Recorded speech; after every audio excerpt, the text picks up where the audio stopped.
تبریک عرض میکنم عید سعید فطر را به همه شما نمازگزاران عزیز، به همه ملت ایران، به همه امت اسلامی.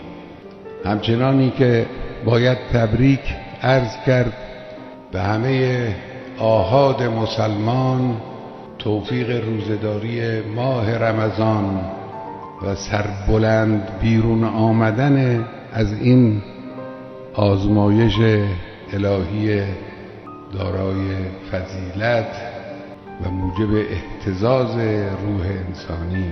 خداوند انشاءالله این عبادات را، این توجهات را از شما قبول کند و مشمول لطف و عنایت ویژه خود قرار بدهد. برادران عزیز، خواهران عزیز، اونچه که در این ماه به دست آوردید ذخیره الهی است برای شما. ذخیره کردید، این ذخیره ها رو حفظ کنید.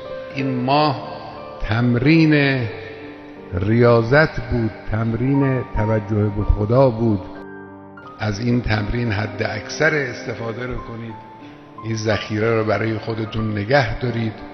انشاءالله که رضای الهی و رحمت الهی شامل حال شما خواهد شد.